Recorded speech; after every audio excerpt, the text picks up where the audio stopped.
అనారోగ్యం, ఉద్యోగం, వ్యాపారం అప్పులతో బాధపడుతున్నారా? వెంటనే జేకేఆర్ గురువు గారికి కాల్ చేసి అపాయింట్మెంట్ తీసుకోండి.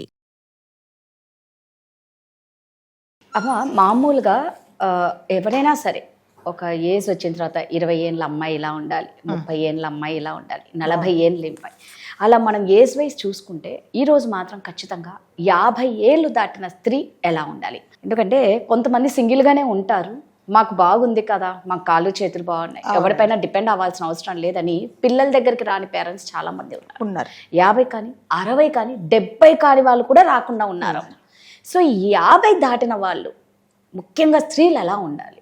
50 దాటిన వాళ్ళు 40 దాటిన ఇప్పుడు దాటిన అంటే మీరు అన్నట్టుగా 35-40 అయిపోతాయి మాత్రము. అంటే ఇప్పుడుకి వచ్చే మరి ముఖ్యంగా లేడీస్కి వచ్చే ప్రాబ్లమ్స్ ఏంటో మీకు కూడా తెలుసు, మనందరికీ తెలుసు. అమ్మాయిలకు అంటే పెద్దవాళ్ళు అయిన తర్వాత ఎటువంటి ప్రాబ్లమ్స్ వస్తాయి మనందరికీ తెలుసు అండి. కాబట్టి మీరు అంటే ఒక ఏజ్ లిమిట్ అంటే 40 ఏళ్ళు వచ్చిన తర్వాత కొంచెం ఓపిక ఉంటుంది, కొంచెం ఉంటుంది. సో 50 సంవత్సరాలు వచ్చిన తర్వాత కంపల్సరీగా నేనే నాకే అనేది మాత్రం కంపల్సరీగా ఉండాలండి ఆడవాళ్ళకి మాత్రం. ఇన్ని రోజులు అంటే నీ పెళ్ళి 22-23 సంవత్సరాలకు పెళ్ళైనప్పటి నుంచి 50-55 సంవత్సరాలు వచ్చిన తర్వాత నువ్వు ఒకరి కోసమే బతికావు. నీ ఫ్యామిలీ కోసం, నీ భర్త కోసం, నీ పిల్లల కోసం, నీ వంశం కోసం, అందరి కోసం బతికావే తప్ప నువ్వు నేనే అని ఎప్పుడు బతకలేదు కదా. చిన్న ప్రాబ్లమ్స్ వస్తే కూడా, హెల్త్ ప్రాబ్లమ్స్ వస్తే కూడా ఏముందిలే పిల్లలకు చెప్తే హాస్పిటల్కి తీసుకెళ్తే వాళ్ళకి డబ్బులు ఖర్చు అయిపోతాయేమో, ఇది తగ్గిపోతుందేమో అని చాలామంది నిర్లక్ష్యం చేసి ప్రాణాల మీదకి తెచ్చుకున్న ఆడవాళ్ళని నేను చాలామందిని చూశాను.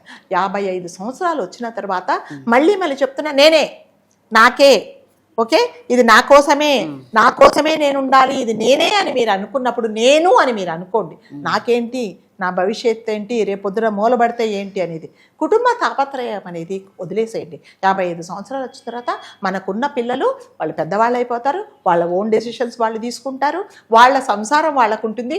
ఎంతసేపు వచ్చి నా పిల్లలు వాళ్ళకి సంపాదించి పెట్టాలనేది వదిలేయండి. వాళ్ళు ఇప్పుడు ఇంకోటి ఏంటంటే మీరు సంపాదించి పెడితే వాళ్ళు తీసుకునే పరిస్థితుల్లో 80% 90% వాళ్ళు లేరు. వాళ్ళ లైఫ్ వాళ్ళకి ఇదివరకు ఏమిటంటే 18-19 సంవత్సరాలు రాగానే అమ్మ నువ్వు పెళ్లి చేసుకోగానే తలకాయ ఉంచుకొని తాళిబొట్టు కట్టించుకునే వాళ్ళు. ఇప్పుడు కాదండి, 30-32 సంవత్సరాలు అయిన తర్వాత కానీ ఒక ఇల్లు, ఒక కారు, ఒక బ్యాంక్ బ్యాలెన్సు, దాని తర్వాత అంత అయిన తర్వాత కానీ పెళ్లి చేసుకుంటున్నారు. మరి ఇప్పుడు వాళ్ళకి తెలుసు కదా వాళ్ళ భవిష్యత్తు ఏంటి, వాళ్ళంతా ప్లాన్ చేసుకున్నారు. మీరెందుకు ఈ ఏజ్లో ఎందుకు తాపత్రయపడతారు? అయ్యో మా అబ్బాయి ఇంకా ఆఫీస్ నుంచి రాలేదని ఒక పిచ్చి తల్లి ఎదురు చూస్తూ ఉంటుంది. వాడు అక్కడెక్కడో తినేసి వచ్చింటాడు, ఈవిడ మందులు వేసుకోకుండా ఎదురు చూస్తా కదా, తినేసి వచ్చింటాడు. మా అమ్మ అయ్యో నేను తినకపోతే మా అమ్మ ఎదురు చూస్తుందో, నేను వెళ్ళిపోవాలి అని కూడా అట్లీస్ట్ ఫోన్ చేసి కూడా అమ్మ నేను ఇక్కడ తినేస్తున్నాను అని చెప్పట్లేదు. ఎందుకంటే ఏదో పార్టీ ఉందని. ఎస్, వాళ్ళ ఫ్యామిలీ అది, వాళ్ళ అంటే సర్కిల్ అది అట్లాగే ఉంటారు. కాబట్టి పెద్దవాళ్ళు అయిన తర్వాత పిల్లల గురించి పట్టించుకోవడం మానేసేయండి. వాళ్ళ కోసం ఆస్తులు వద్దు.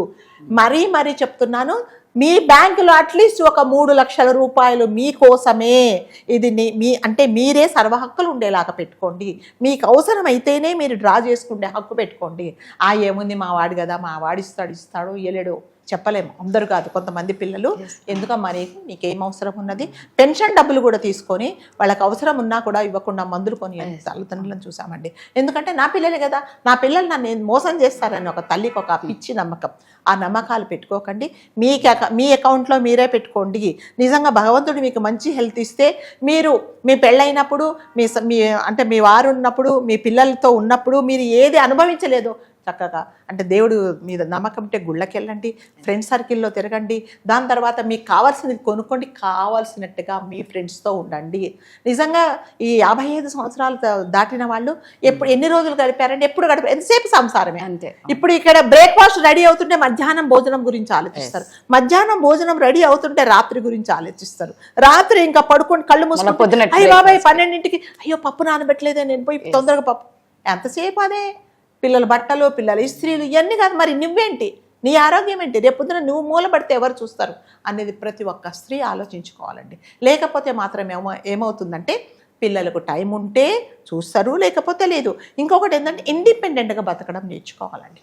ఆడవాళ్ళు మాత్రము అంటే హెల్త్ ప్రైవేట్ చేస్తే నేర్చుకోండి, కొన్ని అప్డేట్స్ నేర్చుకోండి, ఒక క్యాబ్ బుక్ చేసుకోవడం నేర్చుకోండి, కంపల్సరీగా నేర్చుకోండి. ఆ అకౌంట్కి వెళ్ళి మీ అకౌంట్ ఎట్లా డ్రా చేయాలో నేర్చుకోండి. తర్వాత ఆన్లైన్లో పేమెంట్స్ ఎలాగా అవి నేర్చుకుంటే పిల్లల మీద ఆధారపడకుండా ఉంటుందన్నమాట. ఎంతసేపు వచ్చి క్యాబ్ ఏమండి బయటకు వెళ్దాం, లేదండి మా అబ్బాయి రాలేదండి, నాకు క్యాబ్ బుక్ చేసుకోవడం తెలియదండి. వాడేమంటే అమ్మ ఇది కూడా రాదా నీకు అంటాడు. అంటే అతనికి టైం దొరికినప్పుడే నువ్వు వెళ్ళాలి. మరి నీ కోరికలు ఎప్పుడు చెప్పండి ఎక్కడికైనా వెళ్ళాలి అంటే. సో ఇవన్నీ కంపల్సరీగా నేర్చుకోండి, కొన్ని చిన్న చిన్న నేర్చుకొని మీ ఆరోగ్యం మీరు చూసుకోండి. కంపల్సరీగా ఇంటి గురించి, ఇంటి పిల్లల గురించి, మీ పిల్లల గురించి తాపత్రయపడకండి. మీకు ఏ చిన్న ప్రాబ్లం వచ్చినా ఈ కాలంలో 55 సంవత్సరాలు వచ్చిన తర్వాత చిన్న ప్రాబ్లమే రేపొద్దున పెద్ద ప్రాబ్లం అయ్యి డాక్టర్ చెప్ప అదేంటమ్మా నీకు ఈ ప్రాబ్లం ఎప్పటి నుంచో ఉన్నప్పుడు ఈ రోజు ఎందుకు వచ్చావు ఇప్పుడు ముదిరిపోయింది అన్నప్పుడు ఏం చేస్తారు? అప్పుడు మళ్ళీ పిల్లలు అంటారు అదేంటమ్మా కొంచెం ఉన్నప్పుడు చెప్పొచ్చుగా నువ్వు, ఇప్పుడు ఇదంతా అయిన తర్వాత ఎందుకు మేము అంటే మిమ్మల్ని తీసుకెళ్ళామా మేము హాస్పిటల్లో, మళ్ళీ వాళ్ళు మన మీదనే అంటారనమాట.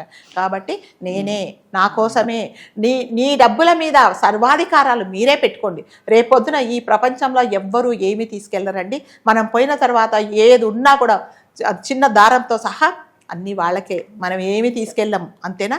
మీరు రాసినా రాయకపోయినా రేపు వీలునామా రాయకుండా మీ పిల్లలకే వస్తుంది అది, ఎవరు పక్కన వాళ్ళు తీసుకోరు. ఎందుకు వాళ్ళ గురించి తాపత్రయం? కొంతమంది నేను చూసానండి, ఒక ఫ్యామిలీలో పాపం అతనికి కిడ్నీ ప్రాబ్లం వస్తే మేము చెప్పాం అంకుల్ హాస్పిటల్కి వెళ్ళండి, వద్దమ్మా పిల్లలకు నేను చచ్చిపోతే ఈ అనవసరంగా పైసలు ఎందుకు అని చెప్పేసి దాచిపెట్టి లాస్ట్కి 2 కిడ్నీలు పాడైపోయాడు. పిల్లలు అనుభవిస్తున్నారండి ఇప్పుడు కోట్ల ఆస్తులు. ఎందుకంటే పిల్లల కోసం నువ్వెందుకు అంత బలి కావాలి? అందుకని ప్రతి ఒక్కరికి నేను దయచేసి చెప్తున్నా, అంటే మగవాళ్ళు కానీ ఆడవాళ్ళు కానీ నా కోసమే, నా హెల్త్ కోసమే అనేది ఇంకెప్పుడు మన కోసం మనం ఎప్పుడు బతుకుతాం చెప్పండి? స్వార్థంగా బతకాలి. రేపొద్దు అంటే పిల్లలకు ఇవ్వకుండా ఏం చేస్తాం చెప్పండి? పోయిన తర్వాత ప్రతి ఒక్కటి పూచిక పుల్లతో సహా పిల్లలకే వస్తుంది. మీరు వీలునామా రాసినా రాయకుండా లీగల్గా వాళ్ళే మీ పిల్లలు వాళ్ళకే వస్తుంది, భార్యకు వస్తుంది, పిల్లలకు వస్తుంది. భార్య పోతే భర్త ఆస్తులన్నీ వాళ్ళకే వస్తాయి. ఇంకెందుకు చెప్పండి ఈ తాపత్రయం? ఇంకొక బిల్డింగ్ కట్టాలి, ఇంకొక ఫ్లాట్ కొనుక్కోవాలి, ఇంకొక స్థలాలు కొనుక్కోవాలి, పెన్షన్ డబ్బులన్నీ ఆ పెన్షన్ డబ్బులతో కూడా మళ్ళీ కొంటారు వీళ్ళు.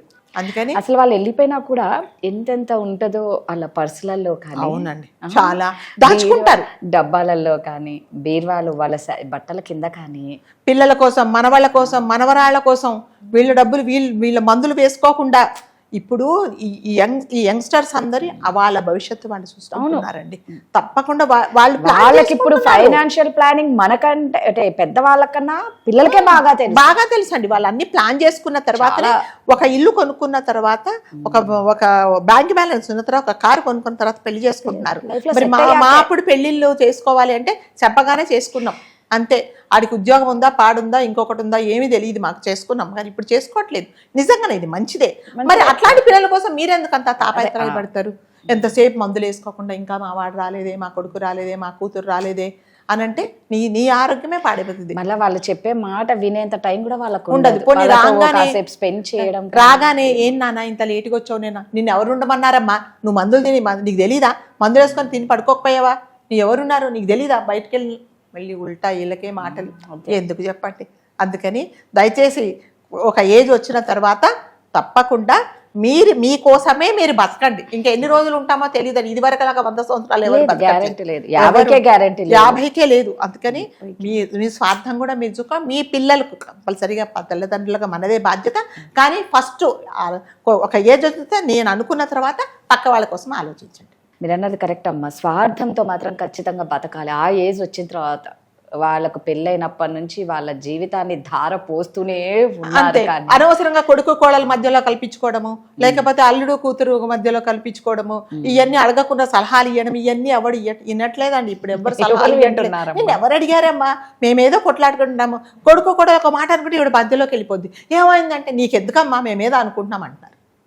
వీళ్ళకెందుకు? అందుకనే ప్రతి తల్లి తండ్రి కూడా నేను చెప్తున్నా, వాళ్ళు అడుగుతేనే మీ సలహా ఇవ్వండి, లేకపోతే నాకు తెలియదు బాబా అని ఊరుకోండి అంతే. Thank you.